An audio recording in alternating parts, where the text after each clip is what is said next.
Hello students, welcome to our history class. History की एक नई क्लास में आपका स्वागत है। आज की क्लास में हम डिस्कस करेंगे द मराठा एम्पायर। इस क्लास में हम समझेंगे कैसे मराठाओं का उदय हुआ, कैसे उन्होंने एक्सपेंड करना स्टार्ट किया, शिवाजी का एम्पायर कैसा था, कैसे शिवाजी की औरंगजेब के साथ बैटल्स हुई जिसमें special treaty of Purandar, Shivaji का कोरोवेशन और अष्ट प्रधान मिनिस्ट्री हमें समझनी है। बहुत इंपॉर्टेंट एम्पायर है मराठा एम्पायर। बहुत बार क्वेश्चंस डायरेक्ट पूछ लिए जाते हैं मराठा एम्पायर से डिफरेंट डिफरेंट कॉम्पिटिटिव एग्जाम्स में। हमें पूरा मराठा एम्पायर कवर करना है और लास्ट में हम समझेंगे किस तरह से ब्रिटिश ने मराठास पे थर्ड एंग्लो मराठा वॉर के बाद कब्जा किया। स्टार्ट करते हैं आज का सेशन मराठा एम्पायर, जिसमें हम फर्स्ट पढ़ेंगे emergence of Marathas. Emergence of Marathas के बाद हम अर्ली एक्सपेंशन देखेंगे, कैसे शिवाजी ने शुरुआत में प्रारंभिक विस्तार किया। उसके बाद हम एक्सपेंशन एंड कंसोलिडेशन देखेंगे। उसके बाद मिलिट्री एंड डिप्लोमेसी देखेंगे, कैसे मराठास में पेशवा एरा स्टार्ट हुआ बालाजी विश्वनाथ के टाइम पे, क्या मेजर रीजंस रहे डिक्लाइन के, जिसमें हम special third battle of Panipat समझेंगे। Then involvement of British, British का क्या इन्वॉल्वमेंट रहा मराठास में।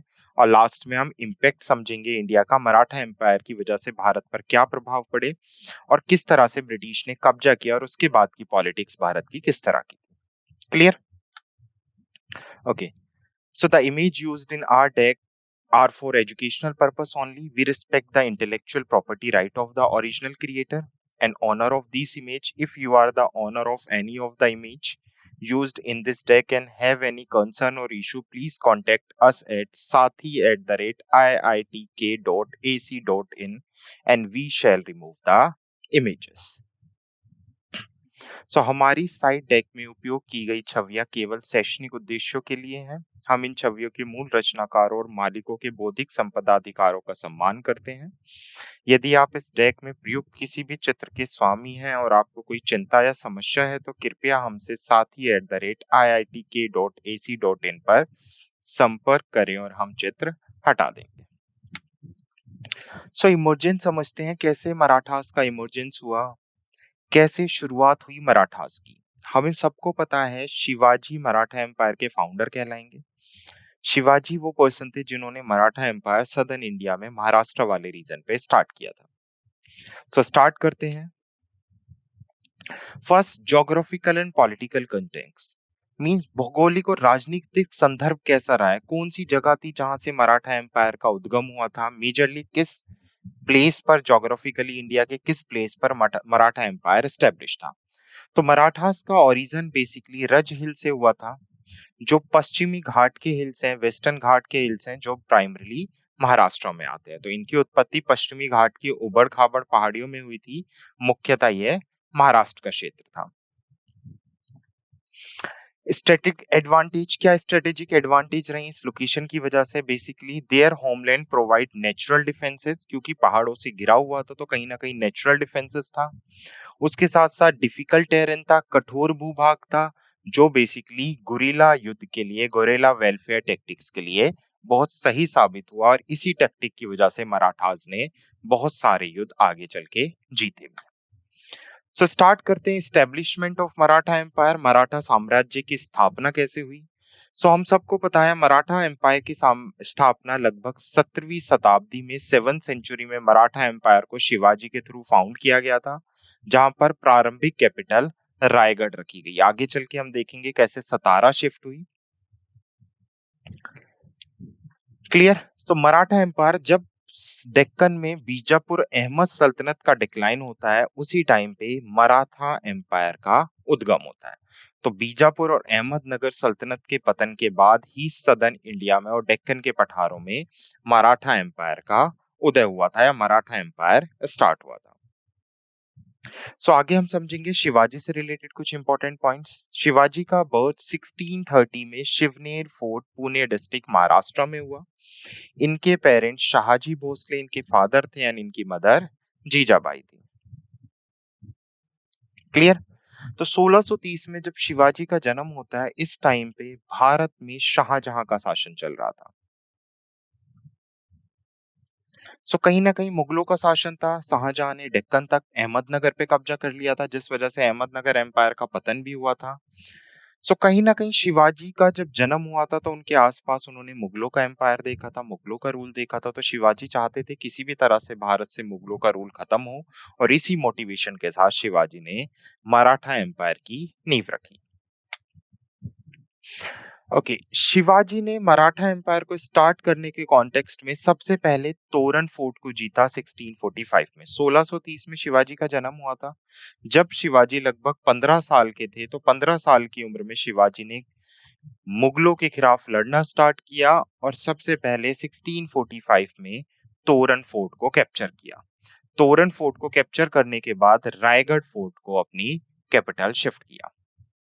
तो कई बार ये क्वेश्चन पूछा जाता है शिवाजी ने सबसे पहले किस किले पर विजय प्राप्त की थी? तो शिवाजी ने सबसे पहले 1645 में तोरण के किले पर कब्जा किया था और उसके बाद रायगढ़ किले को अपनी राजधानी स्टैब्लिश की थी। थोड़ा सा अगर आप मुगलों का देखो तो जिस टाइम पे शिवाजी का जन्म हुआ है 1630 में, तब से लेके 1658 तक लगभग भारत में शाहजहां का शासन रहा, या जो मुगल एम्पायर था उसमें शाहजहां का शासन रहा। शाहजहां अपनी पूरी जिंदगी आर्किटेक्चर में लगा रहा, एक दो बैटल्स के अलावा उसने लड़ी नहीं। तो शिवाजी के लिए काफी अच्छा टाइम था शाहजहां का टाइम कि वो सदर्न इंडिया पे धीरे धीरे कब्जा कर सके। तो लगभग 1645 से 1658 तक इन 13 सालों में शिवाजी ने डेक्कन में 35 फोर्ट पर कब्जा कर लिया। क्योंकि शाहजहां को ज्यादा फर्क पड़ता नहीं था, शाहजहां ने एक दो बार कोशिश भी की थी बट उसे लगता था कि उसके पास जितना एम्पायर है वो काफी है। अहमदनगर वगैरह को जीतने के बाद वो अपने ही इंटरनल कॉन्फ्लिक्ट में उलझा रहा और आर्किटेक्चर में लगा रहा। तो शिवाजी के लिए गोल्डन ईरा साबित हुआ और 1645 से 1658, 1645 टू 1658 तक शिवाजी ने सदर्न इंडिया में लगभग 35 फोर्ट्स पर कब्जा कर लिया। मेन शिवाजी की बैटल स्टार्ट होगी मुगलों में औरंगजेब के टाइम पे, जब मुगल साम्राज्य में सत्ता बदलती है। 1658 में औरंगजेब का शासन आता है और औरंगजेब को जब पता चलता है कि कोई डेक्कन रीजन पे लगातार इनके साथ बेसिकली फोर्टों पे कब्जा कर रहा है, जब औरंगजेब डेक्कन कैंपेन शिवाजी के अगेंस्ट स्टार्ट करेगा। क्लियर? सो ये कॉन्टेक्स्ट आपको समझ आया होगा। 1645 में शिवाजी ने तोरण फोर्ट से बेसिकली एक्सपेंड करना स्टार्ट किया मराठा एम्पायर को और 1658 शाहजहां के एंड टाइम तक लगभग 35 फोर्ट पर शिवाजी कब्जा कर चुके थे। अब जैसे ही शाहजहां का टाइम खत्म होता है, उधर औरंगजेब रूलर बनता है। औरंगजेब की एक्सपेंशन पॉलिसी थी, इधर औरंगजेब के एम्पायर पर कोई कब्जा कर रहा है। तो 1659 में औरंगजेब अफजल खां को भेजता है शिवाजी को हराने के लिए, जिसे कहा जाता है कॉन्फ्लिक्ट विद बीजापुर। और ये बैटल का नाम था बैटल ऑफ प्रतापगढ़। तो बैटल ऑफ प्रतापगढ़ 1659 में शिवाजी और अफजल खां के बीच में हुई थी। अफजल खां को बेसिकली औरंगजेब ने भेजा था। अफजल खां बीजापुर का एक काफी बड़ा लीडर था।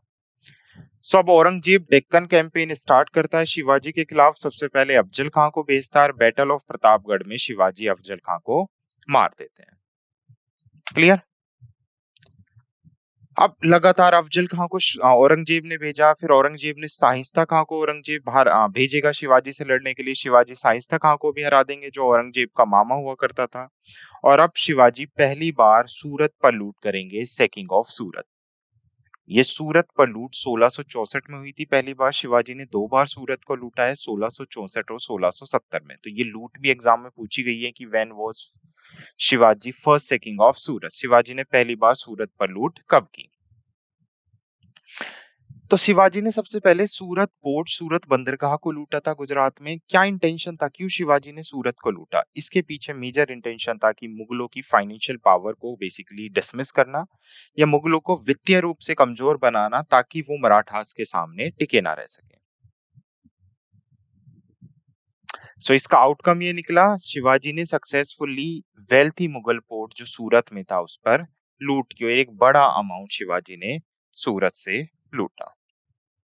नेक्स्ट, ट्रीटी ऑफ पुरंदर और उससे रिलेटेड बैटल्स।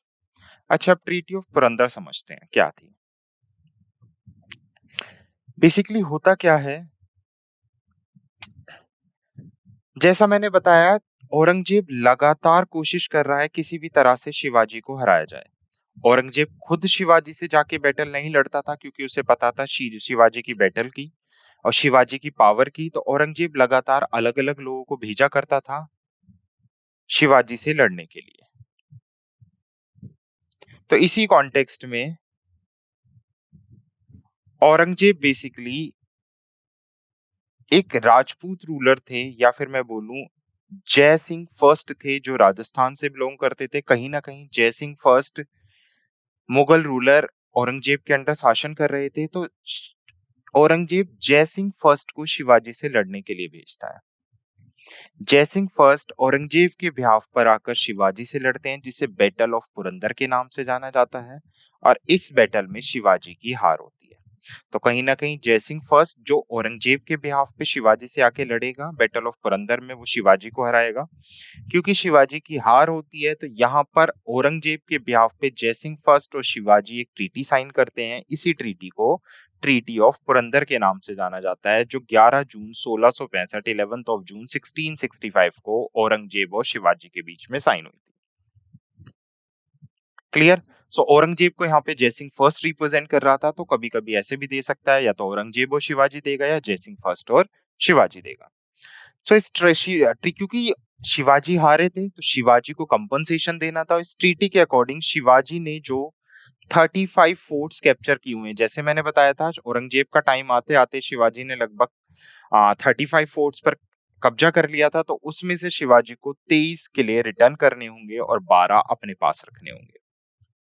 तो पहली कंडीशन तो ये थी ट्रीटी ऑफ पुरंदर की, कि शिवाजी ने जो 35 फोर्ट कैप्चर किए हैं उसमें से 23 फोर्ट शिवाजी को रिटर्न करने होंगे, और जो रेस्ट 12 फोर्ट्स हैं वो शिवाजी के पास रहेंगे। तो मुगलों के साथ संघर्ष शिवाजी ने 23 किले सौंपे, लेकिन 12 अपने पास रख लिए। उसके साथ साथ शिवाजी ने as a Mughal vassal Mughal जागीरदार के रूप में मान्यता प्राप्त कर ली, या फिर एज अ मुगल जागीरदार बन गए। और उसके साथ साथ मुगलों के साथ एक मिलिट्री कॉम्प्रोमाइज एग्रीमेंट साइन किया, क्योंकि शिवाजी हारे थे तो शिवाजी को ट्रीटी साइन करनी थी। तो इस ट्रीटी ऑफ पुरंदर में शिवाजी एग्री हो गए कि वो मिलिट्री बेसिकली एक दूसरे को मिलिट्री में सपोर्ट करेंगे, एक दूसरे के रीजन पे कब्जा नहीं करेंगे, और 23 फोर्ट शिवाजी ने रिटर्न कर दिए। आगे चल के इसी ट्रीटी के अकॉर्डिंग शिवाजी को औरंगजेब से मिलने जाना था दिल्ली। शिवाजी जब औरंगजेब से मिलने जाते हैं, तो 1666 में औरंगजेब धोखे से शिवाजी को आगरा में इनवाइट करता है और शिवाजी को कैप्चर कर लेता है। बट आगे चल के शिवाजी इस बेसिकली कैप्चर इस जेल से एक मिठाई की टोकरी में छिपकर भाग जाएंगे। सो ट्रीटी ऑफ पुरंदर में शिवाजी के साथ बहुत सारे एग्रीमेंट साइन किए गए, और शिवाजी को एग्री किया गया कि उन्हें औरंगजेब से जाके मीटिंग करनी पड़ेगी। जब वो औरंगजेब से मिलने जाते हैं आगरा में, तो उन्हें कैप्चर कर लिया जाता है। जब उन्हें कैप्चर किया जाएगा, तो कुछ महीने बाद वो वहां से निकल भागेंगे। क्लियर? निकल भागने के बाद शिवाजी एक बार फिर से 1670 में दोबारा से सूरत पर लूट करते हैं। तो 2 बार सूरत को लूटा था शिवाजी ने, एक बार 1664 में और एक बार 1670 में। क्लियर? देखो, शिवाजी मराठा एम्पायर के फाउंडर हैं। शिवाजी लगातार मराठा एम्पायर को एक्सपेंड कर रहे हैं, बट शिवाजी अभी तक ऑफिशियली रूलर या मराठा एम्पायर के राजा डिक्लेयर नहीं हुई है। तो फाइनली 1674 में शिवाजी को बेसिकली छत्रपति शिवाजी महाराज के नाम से इनका कोरोनेशन राज्याभिषेक किया जाता है। कहां पर? रायगढ़ फोर्ट में। तो ये क्वेश्चन भी पूछा हुआ है, शिवाजी का राज्याभिषेक किस फोर्ट में कराया गया था? रायगढ़ फोर्ट में। तो राज्याभिषेक का मतलब ये है जनरली अब इन्हें पहली बार ऑफिशियली मराठा सल्तनत का रूलर डिक्लेयर किया जाता है। क्लियर? तो 6 जून 1674 को फाइनली रायगढ़ फोर्ट में बाय गंगा भट्ट, तो शिवाजी का कोरोनेशन किसने किया था? गंगा भट्ट ने किया था। गंगा भट्ट बेसिकली एक पुजारी थे, उन्होंने ही शिवाजी का राज्याभिषेक किया था रायगढ़ फोर्ट में। क्लियर? इसी बीच में एक और इम्पोर्टेंट बैटल आती है, जो तानाजी के साथ आपने देखी भी होगी, मूवी भी है काफी फेमस। तो मुगलों के साथ तानाजी जो बेसिकली बहुत बड़े सेनापति थे, आ, शिवाजी के टाइम पे शिवाजी का राइट हैंड भी कहा जाता था। तो बैटल ऑफ सीगढ़ मुगलों और तानाजी के बीच में होती है, जिसमें सीगढ़ फोर्ट को रिकैप्चर करते हैं 1670 में। एक बैटल ऑफ सीगढ़ भी आपको याद रखनी है। क्लियर? तो ये था कंप्लीट शिवाजी का टाइम, बेसिकली शिवाजी का रूलिंग टाइम। तो आगे चल के 1680 में शिवाजी की डाइजेंट्री पेचिस की वजह से, बीमारी की वजह से डेथ हो जाती है, और उसके बाद उनके बेटे आगे रूलर बनते हैं। तो शिवाजी का रूलिंग टाइम समझ आया? क्या क्या इंपॉर्टेंट पॉइंट बन सकते हैं शिवाजी से, हमने वो डिस्कस किए हैं। आप समझते हैं शिवाजी की Ashtapradhan ministry, Ashtapradhan council of Shivaji Maharaj. Ashtapradhan council से मतलब है शिवाजी के टाइम पे 8 मेन मिनिस्टर्स हुआ करते थे, 8 फेमस मंत्री हुआ करते थे, जिसे अष्टप्रधान काउंसिल और अष्टप्रधान मिनिस्ट्री के नाम से जाना जाता था। Clear? So, Ashtapradhan was an administrative and advisory council established by Shivaji Maharaj to efficiently manage the affair of the Maratha Empire। और ये अष्टप्रधान मिनिस्ट्री 8 मेन मिनिस्टर्स भी बहुत इंपॉर्टेंट है। कौन कौन सी मिनिस्ट्री किसके पास थी, किसका क्या फंक्शन था, तो अब हम यही समझेंगे कि कौन कौन से 8 मिनिस्टर्स थे या शिवाजी की अष्टप्रधान मिनिस्ट्री में कौन कौन शामिल था। तो सबसे पहले एक पोस्ट होती थी पेशवा की। तो अष्टप्रधान मिनिस्ट्री में से सबसे पहली और सबसे फेमस पोस्ट हुआ करती थी पेशवा की। आगे चल के हम समझेंगे कि कैसे पेशवा ही फिर रूलर बन गए। तो पेशवा जो मेन मिनिस्टर होता था, जो मुख्यमंत्री होता था, जो प्राइम मिनिस्टर होता था, जो प्रधानमंत्री, सबसे बड़ा जो मंत्री होता था, उसको पेशवा कहा जाता था मराठा एम्पायर में। तो शिवाजी ने पेशवा की पोस्ट स्टार्ट की थी, पेशवा मुख्यमंत्री को कहा जाता था। और जो फर्स्ट पेशवा बने थे वो थे त्र्यंबक पिंगले। तो मोरोपंत त्र्यंबक पिंगले पहले पेशवा रहे शिवाजी के टाइम पे। इसका काम क्या होता था पेशवा का काम होता था एम्पायर के ओवरऑल एडमिनिस्ट्रेशन को कंट्रोल करना या साम्राज्य के समग्र प्रशासन को बेसिकली मेंटेन करना। क्लियर? आगे बढ़ते हैं। और काम क्या होता था, ये एडवाइस करता था राजा को स्टेट से रिलेटेड किसी भी मैटर्स के लिए, तो सभी राजकीय मामलों पर राजा का सलाहकार होता था। उसके अलावा पॉलिसीज बनाना, वेरियस डिपार्टमेंट को स्टार्ट करना, ये काम भी पेशवा का होता था।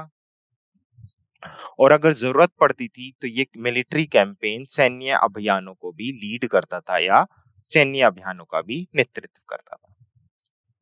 क्लियर? सेकंड जो पद होता था वो था अमात्य। अमात्य फाइनेंस मिनिस्टर, जो वित्तीय मामले डील करता था एम्पायर के, उसको फाइनेंस मिनिस्टर या अमात्य कहा जाता था। शिवाजी के टाइम पर फाइनेंस मिनिस्टर रामचंद्र पंत अमात्य थे, जिसका काम होता था मैनेजमेंट ऑफ स्टेट फाइनेंस। तो अमात्य वित्त मंत्री या फाइनेंस मिनिस्टर को अमात्य के नाम से जाना जाता था। उसके साथ साथ एम्पायर से रेवेन्यू कलेक्ट करना और एक्सपेंडिचर खर्चे को देखना, फाइनेंशियल रिकॉर्ड मैटर मेंटेन करना और अकाउंट्स मेंटेन करना, और फाइनेंशियल पॉलिसीज बनाना और उनमें रिफॉर्म्स करना। तो वित्तीय नीति और सुधारों का कार्यान्वयन करना, उसके अलावा वित्तीय अभिलेखों एवं खातों का रखरखाव करना, और उसके साथ साथ राजस्व संग्रह एवं एक्सपेंडिचर खर्चे के बारे में डील करना। थर्ड पोस्ट होती थी सचिव की। सचिव एक पद होता था। सचिव अष्टप्रधान मिनिस्ट्री में एक मिनिस्टर होता था जिसे सेक्रेटरी बोला जाता था बेसिकली, जिसका मेन काम होता था रॉयल ऑर्डर्स को मेंटेन करना, drafting and dispatching royal orders and decrease. तो शाही आदेशों और अध्यादेशों का मसौदा तैयार करना और भेजना। तो शिवाजी के टाइम पे अन्नाजी दत्तो सचिव के पद पर थे। उसके अलावा ये राजा के पत्र कॉरेस्पॉन्डेंस को भी, यानी पत्र व्यवहार को प्रबंधन करता था, रिकॉर्ड मेंटेन करता था, डॉक्यूमेंटेशन स्टेट्स अफेयर से रिलेटेड मेंटेन करता था, और उसके साथ साथ सुपरवाइज करता था एडमिनिस्ट्रेटिव स्टाफ को, प्रशासनिक कर्मचारियों को सुपरवाइज करता था, उनको बेसिकली पर्यवेक्षण करता था। नेक्स्ट, चौथे अष्टप्रधान मिनिस्ट्री में पद होता था सेनापति का। सेनापति आप नाम से ही समझ सकते हैं, जो मराठा जो सेना होती थी, जो आर्मी होती था, उसका कमांडर होता था, उसका हेड होता था। और शिवाजी के टाइम पे हम्बीर राव मोहिते सेनापति के पद पर थे। तो नाम से आप सिंपली समझ सकते हैं सेनापति का काम क्या होगा, सेना का हेड। तो सेना से रिलेटेड जितने भी कोई भी नीतियां बननी है, ट्रेनिंग्स प्रोवाइड करनी है, discipline of troop, defence of empire और एक्सपेंशन ऑफ टेरिटरीज, तो जो सेना का काम होता था, सेना को डील करने का काम होता था, वो सेनापति का होता था। नेक्स्ट, मंत्री होता था बेसिकली, जिसे हम क्रॉनिकल या इतिहासकार के रूप से भी जानते हैं, जिसका काम होता था बेसिकली जितने भी एम्पायर में इवेंट्स हुए हैं उनको रिकॉर्ड रखना। तो शिवाजी के टाइम पे नीलकंठ मोरेश्वर पिंगले मंत्री के पद पर हुआ करते थे। तो maintaining record of events and proceeding in the kingdom, राज्य में होने वाली घटनाओं और कार्यवाहिकाओं का रिकॉर्ड रखना। ये बैटल्स, ट्रीटीज और कोई भी ऐसा इवेंट है उसको दस्तावेज यानी डॉक्यूमेंटेशन के रूप में निहित करता था, लिखता था।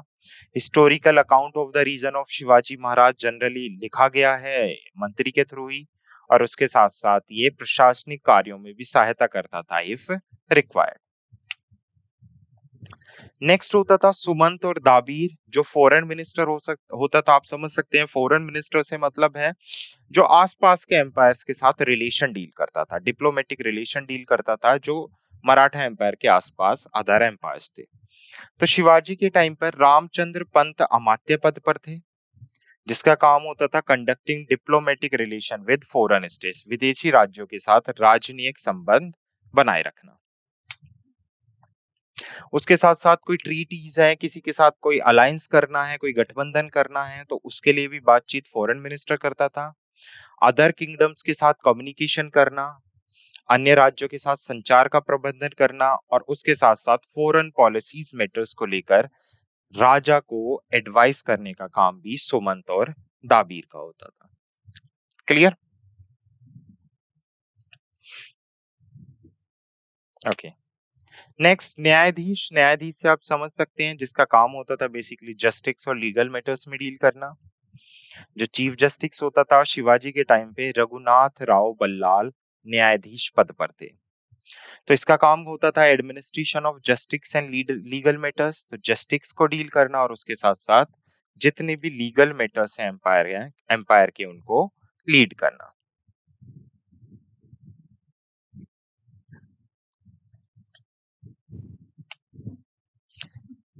उसके साथ साथ ही overseeing the judicial system of the empire, empire का जो भी जुडिशियल सिस्टम होता था ये उसको डील करता था। Interpreting and enforcement of laws, जो कानून है उसको बनाए रखने के लिए ये काम करता था। और उसके साथ साथ क्योंकि ये न्यायाधीश था तो इसका मेन पर्पस होता था कि फेयर और इम्पार्शियल जजमेंट हो किसी भी लीगल डिस्प्यूट्स में। तो कोई भी कानूनी विवाद है तो उसमें निष्पक्ष निर्णय सुनिश्चित करना भी न्यायाधीश का मुख्य काम था। नेक्स्ट पंडित राव। नाम से समझ सकते हैं पंडित, जो रिलीजियस अफेयर्स, रिलीजियस मैटर्स को डील करेगा मराठा एम्पायर के अंदर। जो सबसे बड़ा मुख्य पुजारी हुआ करता था, उच्च पुजारी हुआ करता था, उसे पंडित राव कहते थे। और ये one of the 8 Ashtapradhan ministries का पार्ट हुआ करते थे। तो नीराजी राव जी शिवाजी के टाइम पे पंडित राव के पद पर थे, जिसका मुख्य काम management of religious affairs and endowment था। तो धार्मिक मामलों, रिलीजियस अफेयर्स को मैनेज करता था और उसको एंड ऑफ करता था। जितनी भी रिलीजियस सेरेमनीज होती थी, कोई भी रिचुअल्स होता था, कोई भी अनुष्ठान होता था, उसको परफॉर्म करने का काम भी पंडित राव का होता था। उसके साथ साथ रिलीजियस और मोरल इश्यूज पे राजा को एडवाइस करने का काम भी पंडित राव का था। और उसके साथ साथ टेम्पल्स एंड रिलीजियस इंस्टीट्यूट को भी की भी बेसिकली कामकाज की देखरेख करने का काम भी पंडित राव के पास ही होता था। क्लियर? सो ये अष्ट प्रधान मिनिस्ट्री थी शिवाजी की, जिसमें हमने समझा है कि कौन शिवाजी के टाइम पे अष्ट प्रधान मिनिस्ट्री का पार्ट रहा है। डायरेक्ट भी पूछ लेता है कि शिवाजी के टाइम पे अष्ट प्रधान मिनिस्ट्री में ये पद किस पर्सन के पास था, तो 4 ऑप्शन दे देगा आपको, 4 नाम दे देगा। तो आपको ये याद रखने हैं 8 मेजर मिनिस्टर्स ऑफ शिवाजी, और किस मिनिस्टर के पास कौन सा पद हुआ करता था या क्या पर्पस था। डन? ओके। सो अब लास्ट समझते हैं डेथ ऑफ द शिवाजी। कैसे डेथ हुई शिवाजी की? शिवाजी की डेथ रायगढ़ फोर्ट में हुई थी 3 अप्रैल 1680 को। जैसे मैंने बताया शिवाजी की डेथ बीमारी की वजह से हुई थी। अलग अलग इतिहासकार अलग अलग कारण बताते हैं, बट मेजरली जो हमें पता चलता है वो यही पता चलता है कि डाइजेंट्री पेचिस की वजह से शिवाजी की मृत्यु हुई थी।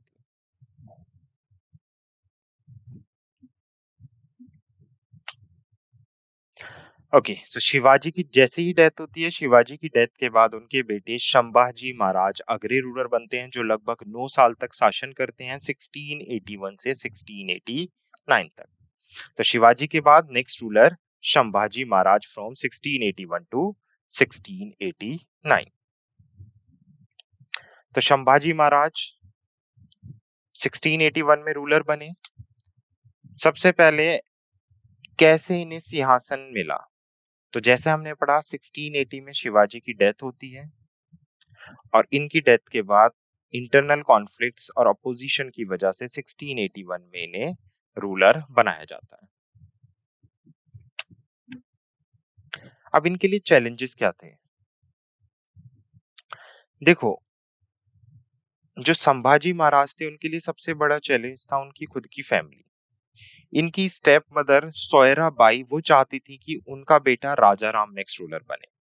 तो शिवाजी की जो दूसरी वाइफ थी सोयरा बाई, उनका भी एक बेटा था, यानी शिवाजी का एक दूसरा बेटा था राजा राम, जो संभाजी महाराज का कजन था। तो सोयरा बाई चाहती थी कि किसी भी तरह से राजा राम सिंहासन पे बैठे। तो सबसे पहले इन्हें फैमिली कॉन्फ्लिक्ट्स का ही सामना करना पड़ा, और उधर औरंगजेब तो लगातार खतरा बना हुआ है मराठा एम्पायर के लिए।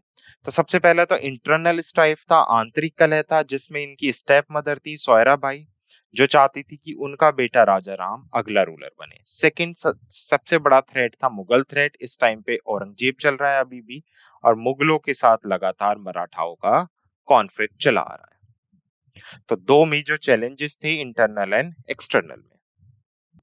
Next, military campaign. कैसा मिलिट्री कैंपेन रहा संभाजी महाराज का? शिव संभाजी महाराज ने काफी सारे मिलिट्री कैंपेन चलाए थे, ताकि वो दुश्मनों से खुद को डिफेंड कर सकें और उसके साथ साथ मराठा एम्पायर को एक्सपेंड कर सकें। उसके साथ साथ इनके डिप्लोमेटिक रिलेशन आसपास के एम्पायर्स के साथ भी काफी अच्छे रहे। संभाजी महाराज ने आसपास के एम्पायर्स के साथ भी रिलेशंस डेवलप किए थे, उनके साथ अलायंस किए थे, ताकि सभी एम्पायर्स मिलके मुगलों को काउंटर कर सकें। तो मुगल खतरे का मुकाबला करने के लिए संभाजी महाराज ने अन्य भारतीय शासकों के साथ भी अलायंसेस और गठबंधन किया था। क्लियर? कैपिटल, अपने फादर की तरह ही इन्होंने रायगढ़ फोर्ट को अपना कैपिटल रखा। रायगढ़ फोर्ट ही संभाजी महाराज का पॉलिटिकल एंड मिलिट्री सेंटर हुआ करता था, लाइक हिज फादर। तो जैसे संभाजी के शासनकाल के दौरान मराठा साम्राज्य के राजनीतिक और सैन्य क्षेत्र के रूप में इन्होंने रायगढ़ फोर्ट को जारी रखा, सेम उनके पिताजी की यानी शिवाजी के शासनकाल में भी रायगढ़ फोर्ट ही मेन सेंटर हुआ करता था। नेक्स्ट, जैसा हमें पता है 1681 से 89 लगभग 8 साल तक रूल किया था इन्होंने। तो 1689 में मुगलों के थ्रू ही संभाजी महाराज को मार दिया जाता है। So he was brutally tortured and executed by Aurangzeb on 11 March 1689 after refusing to converted Islam.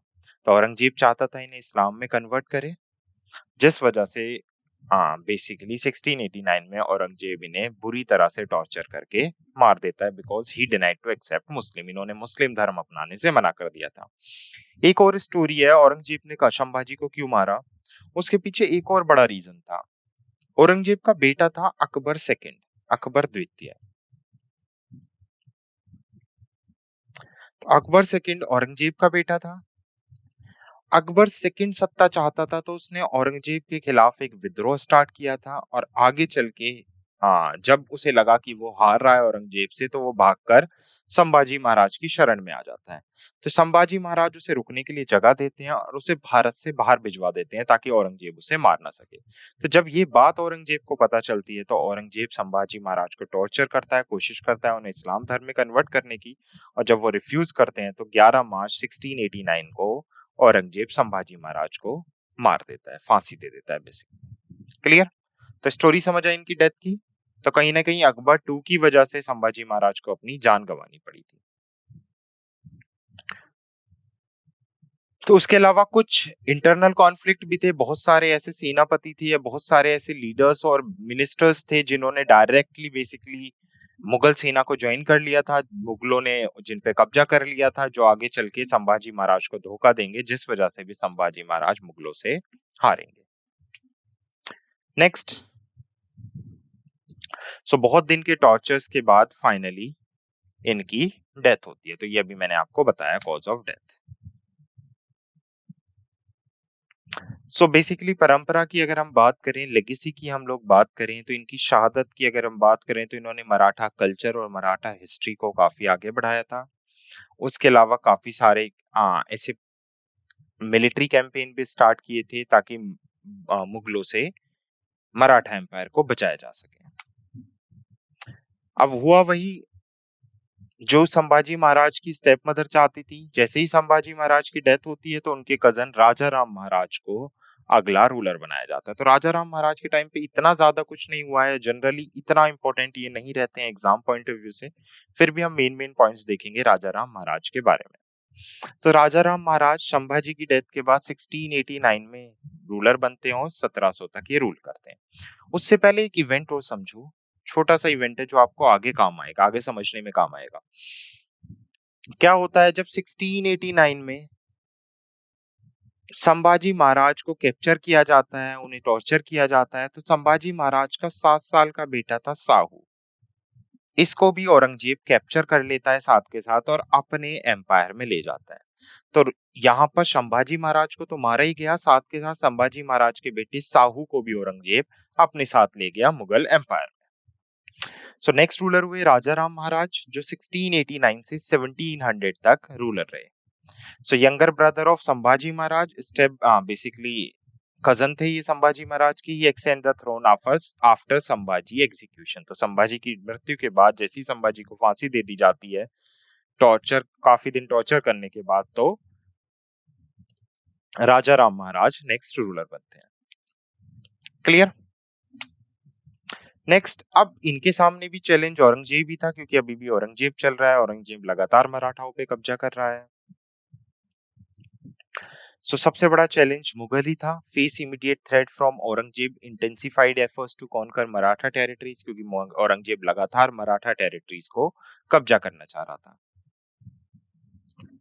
अब इन्होंने औरंगजेब के अटैक से बचने के लिए अपनी कैपिटल को रायगढ़ से जिंजी फोर्ट शिफ्ट किया था। जिंजी फोर्ट बेसिकली तमिलनाडु में आता था और ये काफी सेफ फोर्ट हुआ करता था, जहां पर कोई भी सेना इजिली नहीं पहुंच पाती थी। तो प्रोटेक्शन के लिए, सेफ्टी के लिए राजा राम महाराज ने अपनी कैपिटल को रायगढ़ से जिंजी फोर्ट शिफ्ट किया था।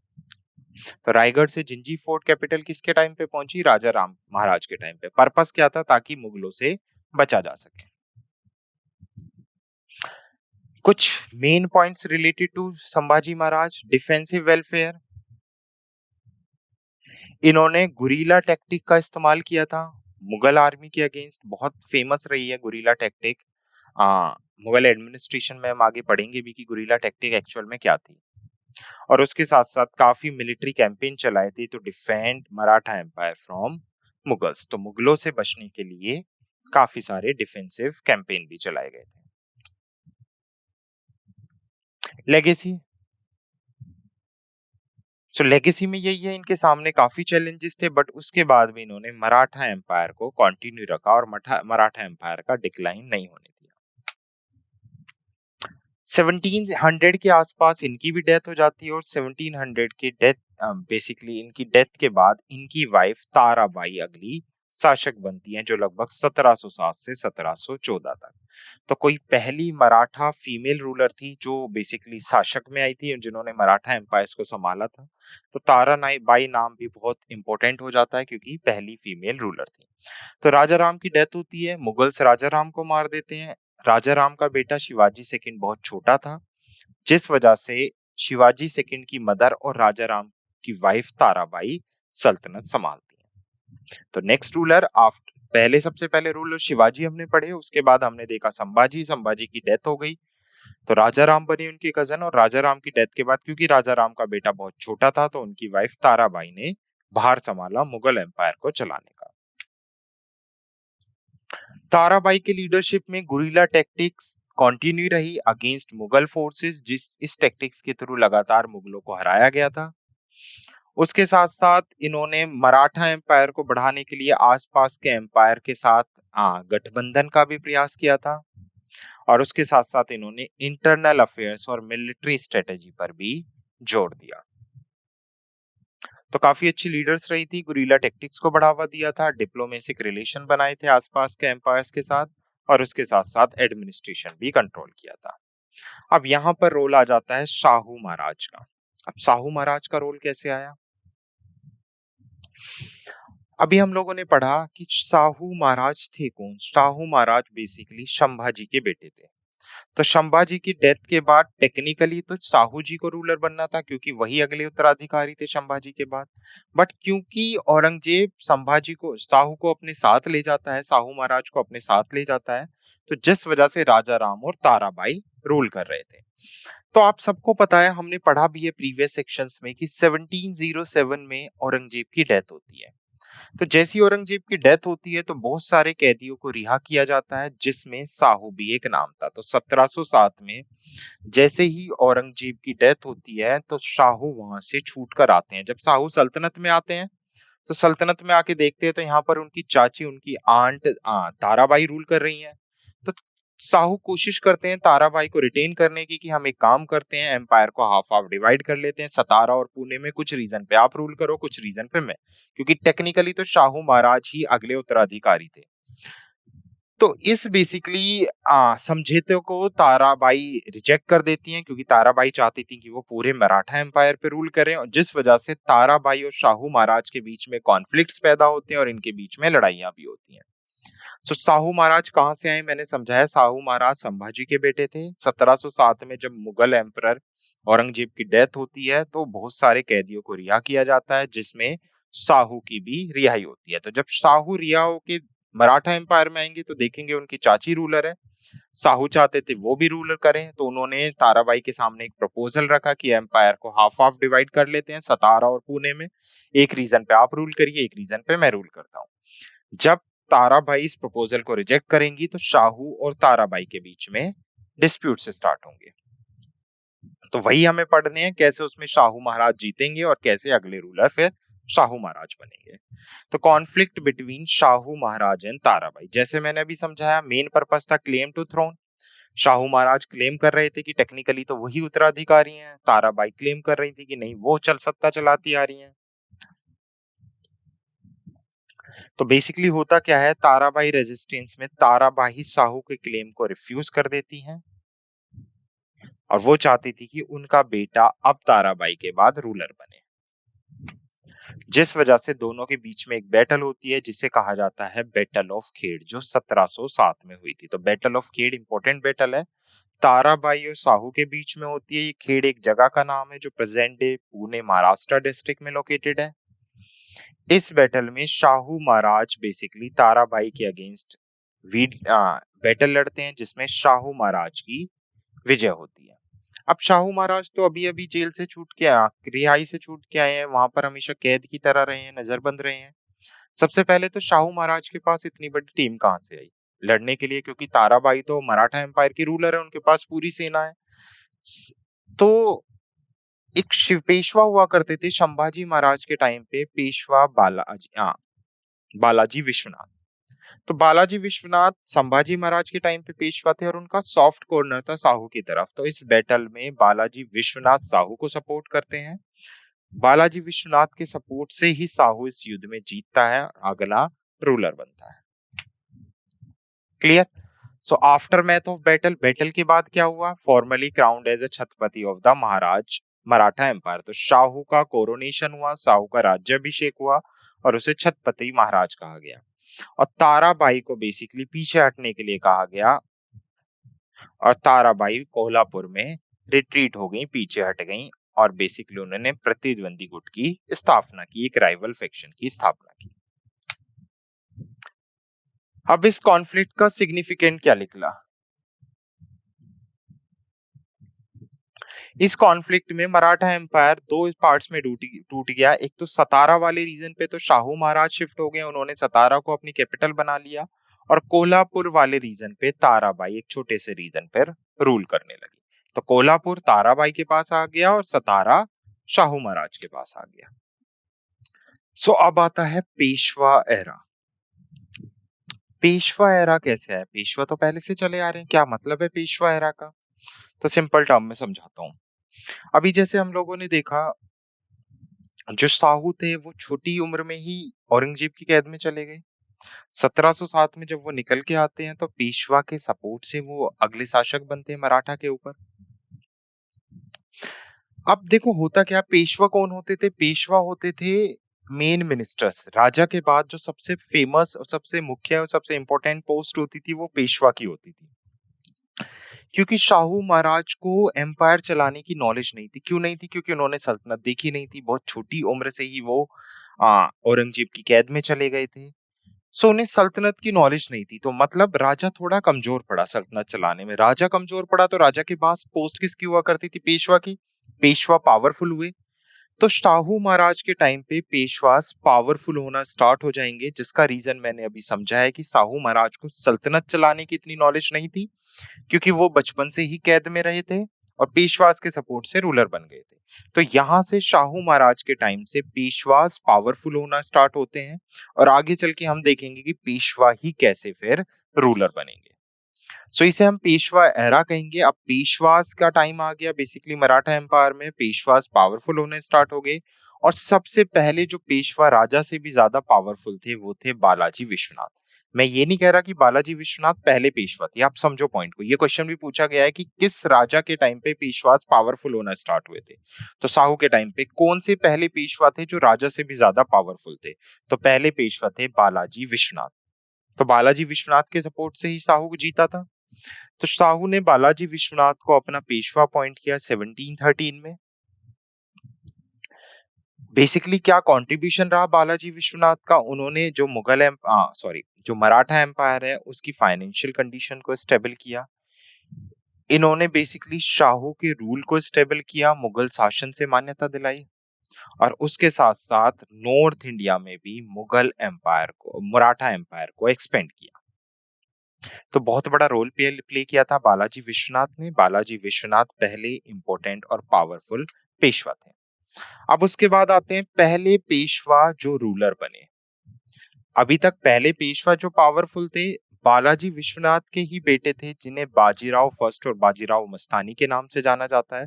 तो ये पहले पेशवा थे जो पहले पेशवा के पद पर नियुक्त किए गए और आगे चल के ये शासक भी बन गए।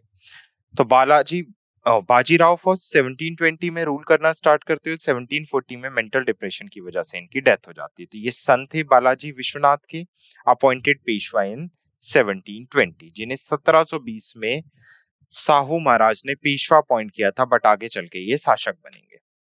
अब इनके टाइम पे मराठा एम्पायर का काफी विस्तार हुआ था। 2022 में एसएससी में क्वेश्चन भी आया था कि सबसे पावरफुल मराठा शासक या पेशवा कौन थे, तो वो होंगे नाना साहेब। तो याद रखना है, आप ये फिल्म देख के ये मत कर देना कि बाजीराव फर्स्ट सबसे पावरफुल थे, नहीं। इसमें भी आगे चल के जो हम बालाजी बाजीराव पढ़ेंगे या नाना साहेब पढ़ेंगे वो सबसे पावरफुल रूलर रहे जिनके टाइम पे मराठा एम्पायर सबसे ज्यादा पावरफुल था। सबसे पहले बाजीराव फर्स्ट के टाइम पे देख लेते हैं क्या हुआ। सबसे इंपॉर्टेंट पॉइंट तो ये है, पहले पेशवा थे जिन्होंने दिल्ली को कैप्चर किया था, दिल्ली तक अपना एम्पायर एक्सपेंड किया था। शिवाजी, संभाजी महाराज, राजा राम, इन सब के टाइम पे हमने देखा इन्होंने सदर्न इंडिया में ही एक्सपेंड किया है, बट बाजीराव फर्स्ट ने दिल्ली तक अपना एम्पायर एक्सपेंड किया था। तो he expanded Maratha empire through successful military campaigns. बहुत सारे मिलिट्री कैंपेन्स चलाए जिसमें इन्होंने मालवा को जीता, गुजरात को जीता और बुंदेलखंड तक अपना एम्पायर एक्सपेंड किया। बहुत सारे इन्होंने अलायंस भी फॉर्म किए ताकि ये मराठा एम्पायर को और ज्यादा पावरफुल बना सके। ये अपने मिलिट्री जीनियस के लिए जाने जाते थे और इनके टाइम पे मराठा एम्पायर एक अलग ही पावर में ट्रांसफॉर्म हुई, मींस बहुत पावरफुल मराठा एम्पायर हुआ। तो मेंटल डिप्रेशन की वजह से 1740 में इनकी डेथ हो जाती है और अगले रूलर बनते हैं इन्हीं के बेटे बालाजी बाजीराव, या जिसे हम नाना साहेब के नाम से जानते हैं, जो 1740 में रूलर शासक बने थे। और third battle of Panipat Ahmad Shah Abdali के साथ मराठास की जब हुई 1761 में, तब इनकी डेथ हो गई। सो ये 1740 में अपने फादर बाजीराव फर्स्ट के बाद रूलर बने। He extended Maratha empire influence across Indian subcontinent, और सबसे ज्यादा जो मराठा एम्पायर एक्सपेंड हुआ था वो नाना साहेब के टाइम पे हुआ था। बहुत सारी एडमिनिस्ट्रेटिव रिफॉर्म्स लेके आए जिससे मराठा रूल्स कंसोलिडेट हुआ बेसिकली। तो इन्होंने भारतीय उपमहाद्वीपों में मराठा प्रभाव का विस्तार किया था।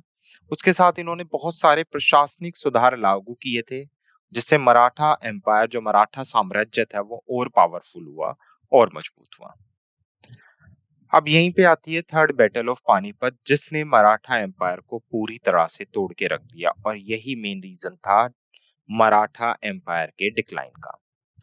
सो बहुत पावरफुल एम्पायर है, लगातार पावरफुल होता जा रहा है क्योंकि जितने भी रूलर्स आ रहे हैं वो लगातार पावरफुल होते जा रहे हैं। अचानक से 14th ऑफ जनवरी 1761 को अफगानिस्तान से अहमद शाह अब्दाली, जो दुरानी एम्पायर से बिलोंग करता था, भारत में मराठास के ऊपर अटैक करता है, जिसे थर्ड बैटल ऑफ पानीपत के नाम से जाना जाता है, और यहीं से मराठास की हिस्ट्री पूरी तरह से बदल जाती है। इस बैटल में मराठास की हार होती है। मराठास की हार होती है तो अहमद शाह अब्दाली कई साल तक मराठास को लूटता है, छोड़ के चला जाता है। अब मराठास दोबारा से कोशिश करते हैं पावरफुल होने की, लेकिन अब ब्रिटिश इन्फ्लुएंस आ जाएगा और ब्रिटिश कैप्चर कर लेंगे। तो थर्ड बैटल ऑफ पानीपत के बाद मराठास धीरे धीरे कमजोर पड़ते चले गए। तो समझते हैं यहाँ पर थर्ड बैटल ऑफ पानीपत जो मेजर रीजन रहा डिक्लाइन ऑफ द मराठास, जो 14th ऑफ जनवरी 1761 को मराठा एम्पायर, मराठा रूलर नाना साहेब और बाजीराव फर्स्ट, बालाजी बाजीराव के बीच हुआ था, और इसके साथ अपोजिशन में थे अहमद शाह अब्दाली। इसका मेन उद्देश्य क्या था? इसका उद्देश्य था, मराठाओं का लक्ष्य था बेसिकली मुगल साम्राज्य की जो शक्तियां हैं, पावर्स हैं, उनको बिल्कुल कम कर देना और मराठा एम्पायर का विस्तार करना। अब क्या क्या कॉजेस हुए? इससे मुगल एम्पायर तो वीक हुआ, लेकिन उसके साथ साथ भारत पर कब्जा हो गया अहमद शाह अब्दाली, जो दुरानी वंश से बिलोंग करता था। ये अफगान था बेसिकली, जिहाद के नाम पर इसने भारत पर अटैक किया था। इसने मराठाओं को पूरी तरह से तहस नहस करके रख दिया। तो अब्दाली उत्तर भारत को प्राप्त करना चाहता था, जिस वजह से अब्दाली ने मराठाओं के विरुद्ध अफगान सेना को एकत्रित किया। अब इस बैटल में मराठास बहुत ओवर कॉन्फिडेंट थे कि वो जीत जाएंगे, उनके पास बहुत बड़ी सेना है। जो अब्दाली है वो कम पावरफुल है। बट बेसिकली इंटरनल डिस्प्यूट की वजह से मराठास के बहुत बड़े बड़े जो लीडर्स थे, उन्होंने दूसरे अलायंस, अहमद शाह अब्दाली के अलायंस को सपोर्ट किया, जिस वजह से मराठास इस में पूरी तरह से फेल हो गए। उसके अलावा लैक ऑफ कोऑर्डिनेशन भी था मराठास मिलिट्री के बीच में, जिस वजह से Marathas third battle of Panipat में पूरी तरह से हार गए। क्लियर? उसके साथ साथ मराठास ने जो अलायंस किया था, जिसमें स्पेशल राजा सूरजमल के साथ अलायंस किया था, राजा सूरजमल भी हाथ उठा देते हैं और अपना समर्थन वापस ले लेते हैं, मींस मराठाओं से अलग हो जाते हैं, जिस वजह से मराठास और कमजोर पड़ जाते हैं। अब मराठास ने इस बैटल को लड़ने की तैयारी कैसे की थी? सबसे पहले मराठा फोर्स को लीड कर रहे थे सदाशिवराव भाऊ, जिनके पास घुड़सवार भी थे, पैदल भी थे, और उसके साथ साथ आर्टिलरी तोप भी थी। अब्दाली की अगर मैं बात करूं तो इसने बहुत सारी अफगान ट्राइब्स को इकट्ठा किया था, रोहिला जनजाति को इकट्ठा किया हुआ था, और उसके साथ साथ इसे सुजाउद्दौला, जो बेसिकली अवध के नवाब हुआ करते थे, उनका भी सपोर्ट मिला। तो मराठास की फौज को सदाशिवराव भाऊ लीड कर रहे थे, और इधर अफगान के पास एक बहुत बड़ी सेना थी। ये बैटल होती है बेसिकली, जो अब्दाली है वो कैवलरी चार्जेस के साथ एग्रेसिव वे में अटैक करता है। बहुत बड़ी सेना होने के कारण जो मराठा सोच रहे थे कि क्या नाम है, वो जीत जाएंगे, लेकिन वो हार फेस करते हैं। तो जो सक्सेस थी वो इनिशियली टर्न करती है डिफीट में। मराठास जो है वो बहुत सारे नेता जो हैं, बहुत सारे लीडर्स हैं मराठास के, इस बैटल में मारे जाते हैं, और फाइनली बहुत सारी कैजुअलिटी, लगभग 60 से 70 हजार मराठा सोल्जर्स मारे गए। इसमें सदाशिव राव भाऊ और विश्वास राव भाऊ की भी हत्या होती है। इसमें नाना साहेब की डेथ नहीं होती। इस बैटल के बाद जब नाना साहेब हारते हैं तो डिप्रेशन की वजह से उनकी डेथ हो जाती है। क्लियर? आफ्टर मैथ अब्दाली ने कब्जा कर लिया, काफी साल तक मराठा उसको लूटा। जैसे ही अहमद शाह अब्दाली की बेसिकली साम्राज्य को छोड़ के जाता है, लूट के जाता है, तो मराठास दोबारा से कोशिश करते हैं रीबिल्ड करने की empire under Madhavrao first. But अब एम्पायर काफी वीक हो चुका था। आगे हम पढ़ेंगे कि अलग अलग पार्ट्स में एम्पायर डिवाइड हो चुका था। सो यहाँ पर है हमारा पानीपत का तीसरा युद्ध हमने देखा, थर्ड बैटल ऑफ पानीपत, जिसमें मराठास की किस तरह से हार हुई। नाना साहेब भी डिप्रेशन की वजह से चले गए। उसके बाद माधवराव फर्स्ट जब अहमद शाह अब्दाली लूट कर वापस चला जाता है तो कोशिश करते हैं दोबारा से पावर रिटेन करने की, बट इस बार वो इतने अच्छे से या इतने पावरफुल निकल के नहीं आते। तो ये पॉइंट बेसिकली ब्रिटिश के लिए काफी स्ट्रॉन्ग साबित होता है। ब्रिटिश जब देखते हैं कि मराठास काफी वीक है तो आगे चल के ब्रिटिश कब्जा कर लेते। क्लियर? सो यहाँ पर हम देखेंगे जैसे ही थर्ड बैटल ऑफ पानीपत खत्म होती है उसके बाद मराठास धीरे धीरे उभरना स्टार्ट होते हैं। तो यहाँ पर मराठास जो थे उनकी कॉन्फिडरेसी या उनका जो संघ था, उनका जो ग्रुप था, उनके जो एम्पायर था वो अलग अलग पार्ट्स में डिवाइड हो जाता है। तो जो सेंट्रलाइजेशन था मराठास का इंटरनल कॉन्फ्लिक्ट की वजह से वो सेंट्रलाइज नहीं रह पाता, वो अलग अलग गुटों में अलग अलग बेसिकली स्टेट्स में डिवाइड हो जाता है, जिसमें से मेजरली 5 तरह के मराठास और मराठा फैमिली निकल के आते हैं। आगे चल के हमें ये 5 मराठा फैमिलीज ही देखने हैं। अब क्योंकि मराठा एम्पायर 5 पार्ट्स में बढ़ जाएगा तो मराठा पावर्स 5 पार्ट्स में बढ़ जाएगी, मैं ये बोल सकता हूँ। पांचों एक दूसरे के दुश्मन होंगे, एक दूसरे से सत्ता हड़पने के लिए इंटरनल कॉन्फ्लिक्ट करते रहेंगे और इस चीज का फायदा आगे चल के ब्रिटिश उठाएंगे। तो अब मराठास में एकता नहीं रहती, 5 अलग अलग फैमिलीज में डिवाइड हो जाता है। सबसे पहले निकल के आते हैं डिवीजन ऑफ मराठा में पेशवाज, जो पुणे के थे। तो जो भट्ट फैमिली थी वो बेसिकली अपने आप को पेशवा का टाइटल देती है। मराठा या पेशवा बेसिकली जो कहां पर रूल कर रहे थे, पुणे में रूल कर रहे थे, जिसमें मेजरली थे बाजीराव फर्स्ट, माधवराव फर्स्ट और Bajirao second. Next second family थी मराठास की होलकर फैमिली, जो बेसिकली इंदौर, होलकर ऑफ इंदौर के नाम से जाना जाता था, जिसको होलकर्स ने एस्टेब्लिश किया था, जिसमें मेजर लीडर्स रहे मल्हार राव होलकर और अहिल्याबाई होलकर। थर्ड थे सिंधिया ऑफ ग्वालियर, जिनकी कैपिटल ग्वालियर हुआ करती थी। सिंधिया फैमिली अभी भी वो है, सिंधिया फैमिली, जिसमें महादजी सिंधिया और दौलत राव सिंधिया फेमस रूलर रहे। नेक्स्ट गायकवाड़ ऑफ बड़ौदा हुए, जो जिनकी कैपिटल बड़ौदा वडोदरा हुआ करती थी, जिन्हें गायकवाड़ फैमिली के नाम से जाना जाता था, जिसमें मेजर रूलर रहे Damaji Rao Gaekwad and Sayaji Rao Gaekwad third. And last रहे भोसले, जो नागपुर से बेसिकली बिलोंग करते थे, या नागपुर में जिन्होंने कैपिटल शिफ्ट की थी, जिन्हें भोसले फैमिली के नाम से जाना जाता था, Raghoji first Bhosale and Raghoji second Bhosale. Clear? So ये 5 पार्ट्स में डिवाइड हो गई। पांचों को आपको कैपिटल याद रखनी है कि कौन सा कहां पर शिफ्टेड था, कई बार इन्हें अरेंज करने के लिए दे देता है। सो 5 पार्ट में शिफ्ट होंगे, वीक होना स्टार्ट होंगे। वीक होंगे तो इस चीज का फायदा कहीं ना कहीं ब्रिटिश गवर्नमेंट उठाएगी और आगे चल के ब्रिटिशों का कब्जा हो जाएगा। तो अब हम समझेंगे कैसे ब्रिटिश की एंट्री हुई मराठा एम्पायर में और कैसे ब्रिटिश ने आगे चल के मराठा एम्पायर पे कब्जा किया। सो पॉलिटिकल एंड मिलिट्री इन्फ्लुएंस क्या रहा ब्रिटिश का? जो ईस्ट इंडिया कंपनी थी ऑलरेडी बंगाल और कर्नाटक में तो डोमिनेट कर चुकी थी। बंगाल में बैटल ऑफ प्लासी और बैटल ऑफ बक्सर के बाद, कर्नाटका में टीपू सुल्तान और हैदर अली को हराने के बाद ये कब्जा कर चुकी थी। अब इन्हें मराठास दिख रहे थे कि काफी वीक हो चुके हैं, तो इन्हें धीरे धीरे महाराष्ट्र वाले रीजन पे भी अपना एम्पायर स्थापित करना था। तो जिस वजह से बेसिकली ब्रिटिश ने मराठाओं के बीच में एंटर किया और धीरे धीरे कोशिश की। सो सबसे पहले इंटरनल कॉन्फ्लिक्ट देखते हैं हम, रघुनाथ राव एम्बिशन। रघुनाथ राव क्या था बेसिकली? अगर मैं रघुनाथ राव की बात करूं तो यहाँ पर माधव राव फर्स्ट चल रहे हैं, मैंने बताया अभी मेजर रूलर। अब रघुनाथ राव चाहते थे, रघुनाथ राव इनके अंकल थे माधवराव फर्स्ट के, कि वो रूलर बने। अब क्योंकि रघुनाथ राव को रूलर बनना है तो इन्हें माधव राव पे अटैक करना पड़ेगा, मींस आपस में ही लड़ाइयां स्टार्ट हो रही हैं। अब क्योंकि रघुनाथ राव के पास इतनी बड़ी सेना नहीं थी, इतनी बड़ी आर्मी नहीं थी, तो रघुनाथ राव ब्रिटिश सपोर्ट लेते हैं। अब ब्रिटिश को ये अपॉर्चुनिटी मिल गई कि इनमें इंटरनल रिवोल्ट्स हो रहा है, यहाँ पर ब्रिटिश का इन्वॉल्वमेंट हो गया।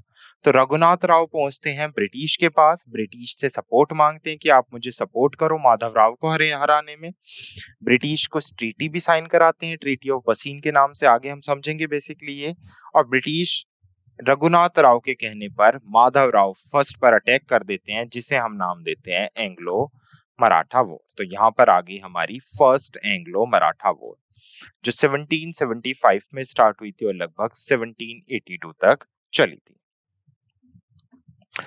जैसा मैंने बताया, रघुनाथ राव जो माधवराव फर्स्ट पर अटैक करना चाहते थे, तो वो ब्रिटिश से सपोर्ट मांगते हैं और ब्रिटिश इससे साइन करा लेते हैं ट्रीटी ऑफ सूरत 1775 में। ट्रीटी ऑफ सूरत के अंदर बसीन और सेल्सेट दो आइलैंड थे जो रघुनाथ राव को ब्रिटिश को देने पड़ेंगे और बदले में ब्रिटिश इसे 2500 की एक सेना देंगे। तो ये बैटल तो होने वाली थी रघुनाथ राव वर्सेस माधव राव। क्योंकि रघुनाथ राव ने ब्रिटिश से हेल्प मांगी, तो ये बैटल कहीं ना कहीं ब्रिटिश वर्सेस मराठा हो गई। क्लियर? सो कहीं ना कहीं रघुनाथ राव रिस्पॉन्सिबल था, जो ब्रिटिश को लेके आता है इस इंटरनल मैटर में, और आगे ब्रिटिश के सपोर्ट से ये माधव राव फर्स्ट पर अटैक करता है। क्या होता है, मराठास कैसे रेजिस्टेंस करते हैं, कैसे प्रतिरोध करते हैं? तो द बार भाई council, basically under the leader of Nana Phadnavis की लीडरशिप में बार भाई जो काउंसिल थी, वो रघुनाथ राव और ब्रिटिश के इंटरवेंशन को बेसिकली रोक दिया। और इसी में होती है काफी सीरीज ऑफ बैटल, जिसमें फर्स्ट बैटल होती है बैटल ऑफ वडगांव, जो 1779 में होती है, जिसमें मराठा फोर्सेस और महाजी सिंधिया मिलकर ब्रिटिश को हरा देते हैं। जब लगातार ये 7 साल तक बैटल चलती है, इसका कोई रिजल्ट नहीं निकलता, तो फाइनली ब्रिटिश को समझ आ जाता है कि अभी ये सही टाइम समय नहीं है मराठास के साथ लड़ने का। तो ब्रिटिश अपनी आर्मी को वापस ले लेते हैं और एक ट्रीटी साइन होती है ब्रिटिश और मराठास के बीच में, जिसे ट्रीटी ऑफ सालबाई के नाम से जाना जाता है, जो 1782 में साइन होती है। तो first Anglo Maratha war treaty of Surat के साथ स्टार्ट होती है और ट्रीटी ऑफ सालबाई के साथ 1782 में खत्म हो जाती है। होता क्या है इस ट्रीटी में? इस ट्रीटी में ब्रिटिश एग्री हो जाते हैं कि जो माधव राव सेकंड है, उसे ही अगला पेशवा बनाया जाए, और ये रघुनाथ राव से अपना सपोर्ट विड्रॉल कर लेते हैं। उसके साथ साथ एक ये पीस डिकॉर्ड भी साइन करते हैं फॉर नेक्स्ट 2 डिकेड्स। लगभग अगले 2 डिकेड्स के लिए ये आपस में पीस डिकॉर्ड साइन करते हैं कि हम एक दूसरे के सपोर्ट के साथ आगे बढ़ते रहेंगे।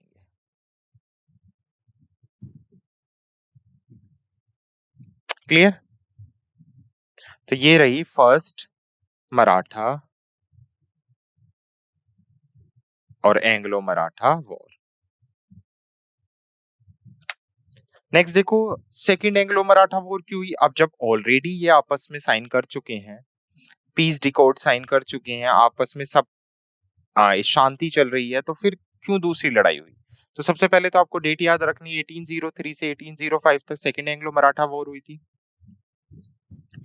अब ब्रिटिश क्या थे? ब्रिटिश चाहते थे कि वो कैसे भी करके अपना एक्सपेंड करें। वो डेक्कन वाले रीजन पे कंट्रोल करना चाहते थे और वो मराठा एम्पायर को अपने अंडर डोमिनियन टाइप रूल कराना चाहते थे। अब अगर इन्हें डेक्कन कैंपेन करना है, तो इनके लिए सबसे बड़ा चैलेंज मराठास ही थे। तो कहीं ना कहीं इस इंटेंशन के साथ ब्रिटिश अटैक करते हैं। उसके अलावा कुछ इंटरनल डिवेंशंस भी थे। होता क्या है, बेसिकली जो पेशवा, होलकर, सिंधिया और भोंसले थे, इनमें आपस में लड़ाइयां रहती थी, आपस में बैटल्स रहती थी। तो इसका भी कहीं ना कहीं ब्रिटिश फायदा उठाएंगे। तो जब ब्रिटिश बैटल करते हैं, तो इसमें सीरीज ऑफ बैटल्स होती हैं। बैटल ऑफ अस्से, अरगांव की लड़ाई और बैटल ऑफ दिल्ली, तीनों बैटल्स 1803 में होती हैं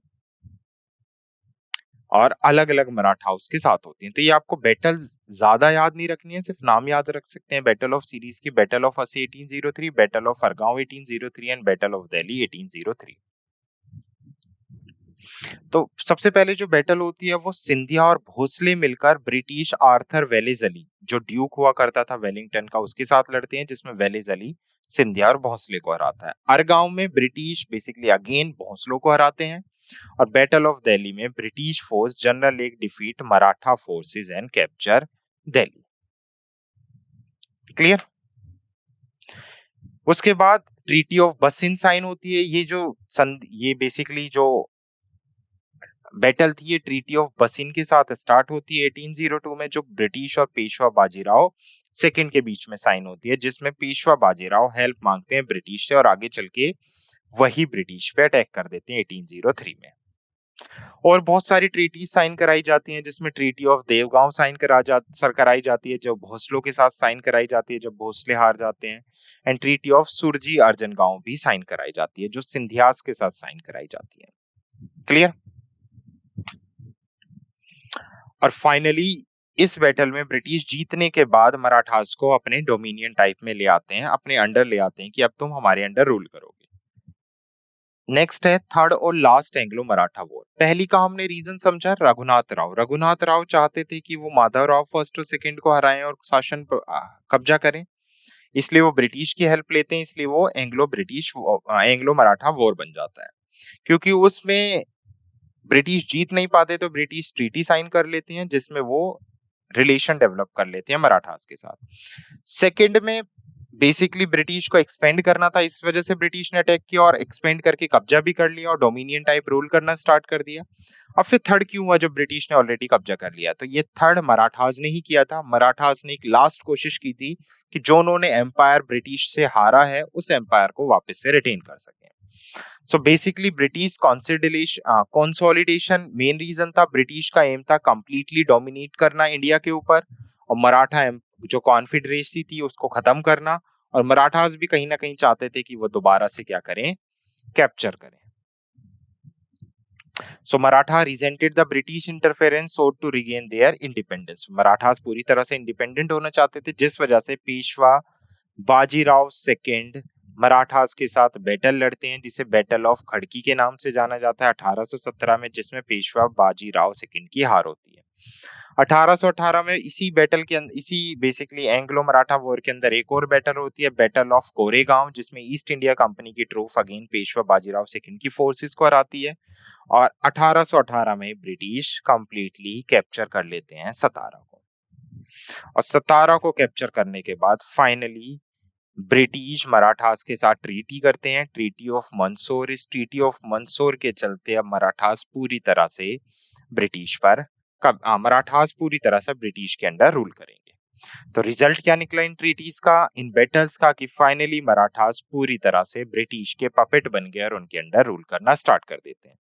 फाइनल सबमिशन में पेशवा बाजीराव सेकंड सरेंडर कर देते हैं ब्रिटिश के टाइम पे सामने, और उन्हें पेंशन पर भेज दिया जाता है, और जो पेशवा का रूल चल रहा था वो पूरी तरह से खत्म कर दिया जाता है और मराठास पर कंट्रोल हो जाता है ब्रिटिश का।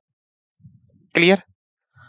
सो समझ आया पूरा मराठा एम्पायर। हमने स्टार्ट किया मराठा एम्पायर के उदय से, कैसे मराठा एम्पायर स्टार्ट हुआ, फिर हम पहुंचे कैसे मराठास की औरंगजेब के साथ बैटल हुई, उसके बाद हमने फिर समझा कि कैसे मराठास में पेशवास का रूल स्टार्ट हुआ, फिर कैसे पेशवास कमजोर पड़ते चले गए थर्ड बैटल ऑफ पानीपत के बाद, कैसे ब्रिटिश की एंट्री हुई, और फाइनली कैसे ब्रिटिश ने मराठास पर कब्जा कर लिया। ये था पूरा सेक्शन, बहुत इंपॉर्टेंट सेक्शन रहा ये, बहुत सारे टेक्निकल पॉइंट्स निकलते हैं डिफरेंट डिफरेंट कॉम्पिटिटिव एग्जाम्स के लिए। उम्मीद करता हूँ I hope you understand this session. Thank you.